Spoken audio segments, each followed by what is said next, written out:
I think it was 1979, and I did several movies with Dave Grusin, who is still, though he's way retired, one of my favorite musicians. He could do anything. He could play.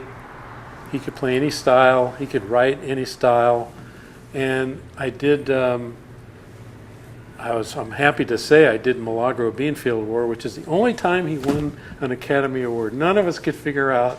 He did On Golden Pond, which the music in On Golden Pond fractured all of us. I sat in there, and I was mainly playing 12-string, and I'm listening to these cues, and he's playing. I'm going, this music is unbelievable, and it fits the characters and all of that. Anyway, back in '79, we did a movie, The Champ, which was about a fighter, and it was John Voight. John Voight played this fighter, and he had a little son, blonde kid.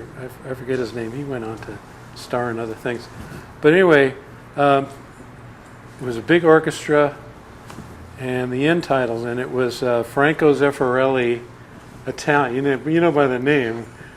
Da da da da da da. He's like this. Yeah, da da da da da da.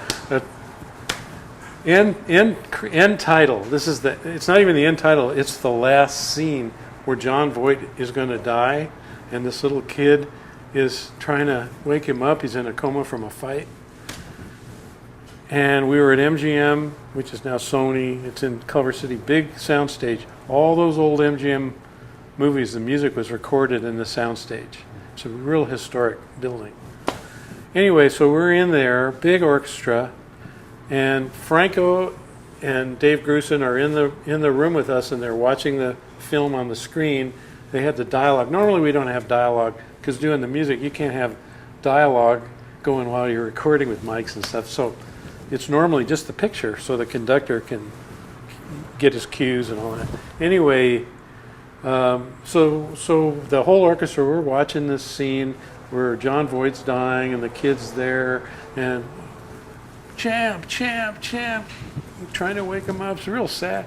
No, we're just loitering around. We're just kind of, we're drinking thing. We're eating an apple or a candy bar. And, okay, great. So Dave says, why don't we record the music and then watch it again and see what it looks like? Franco says, okay. So we recorded the music to that scene. So there's very little dialogue other than the kid pleading with the champ.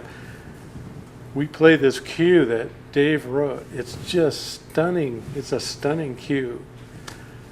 We finish.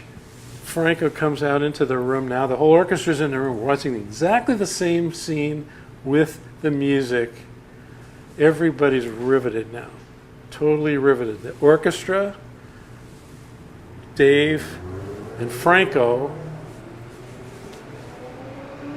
get to the end of the scene. Everyone in the orchestra is in tears, and they were clapping for Dave. And Franco's going, well, I'm not sure that's going to work with it. We're all going, this is nuts.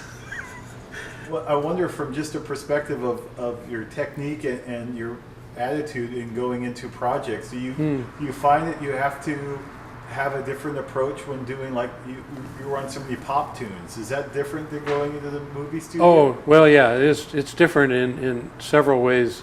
And it really doesn't matter if it's records or commercials or TV or any of it. Is when you walk in the door, in today's terminology, you got to push the clear switch. And if somebody, you're working for somebody you've worked for before, you have to push the clear switch because you don't know what they're going to ask you to do. And if you have any preconceptions, you're going to have to get rid of it. You're going to have to take the time to get rid of that and get into what's going to be needed. So the best approach is blank.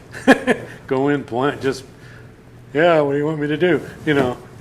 And you're much better off that way because you don't have any expectations and you can go in the direction you need to go. So with any of it, instruments, techniques, like playing techniques, coming up with maybe alternate kind of techniques that'll get a sound that'll work with what they're trying to do, which that came about all the time. You know, I started out just as a pick player, plectrum player, and eventually got to the point where I was finger picking hybrid, picking fingers, no pick,